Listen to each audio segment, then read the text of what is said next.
morning, good morning. May the Lord bless you wherever you're watching from. Today, I'd like to know the meaning of your name.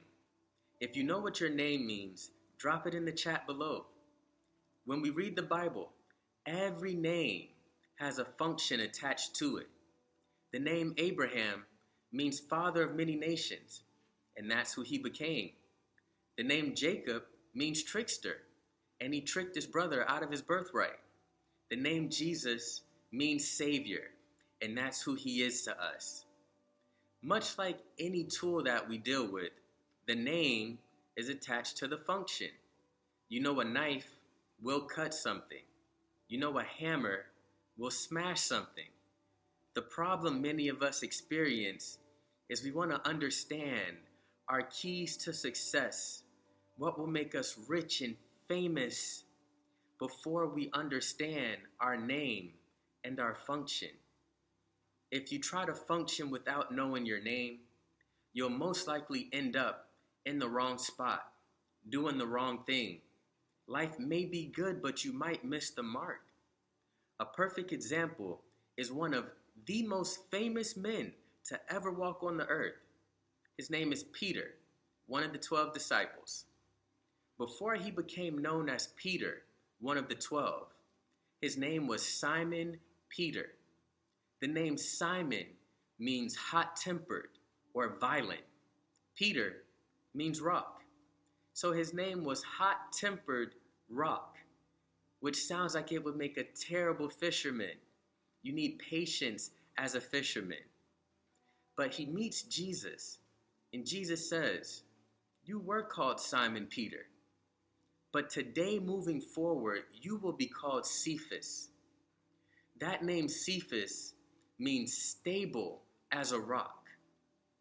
So Peter, after receiving his proper name, leaves the fishing business behind. He quits, dedicates his full life into ministry, and he is now one of the most famous men to ever walk the earth based off his ministry.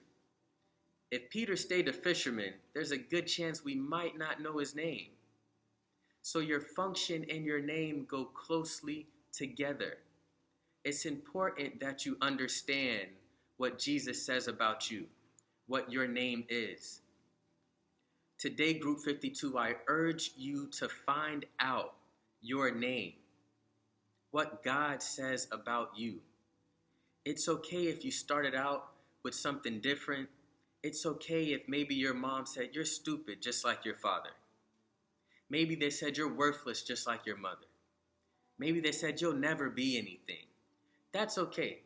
That's what you were called. But moving forward, like Jesus said to Peter, what will you be called now? What's your new name? What's going to be attached to the function, the purpose that you're walking into? Today, Group 52, I urge you not to answer to just anything. Don't answer to being called a dog. Don't answer to being called less intelligent than you are. Nothing besides your name. It's important we know who we are so we can walk into who we're supposed to be. And if you don't yet understand, lean on your community. Ask those closest to you, what do you see about me? What do you see that I'm good at? What are my strong suits? What do you see that I'm not good at? What do I not need to answer to? But tell me what you like about me. Be a good friend to somebody else. Make sure you call people by their proper name. And have the best week of your life, Group 52. Thank you.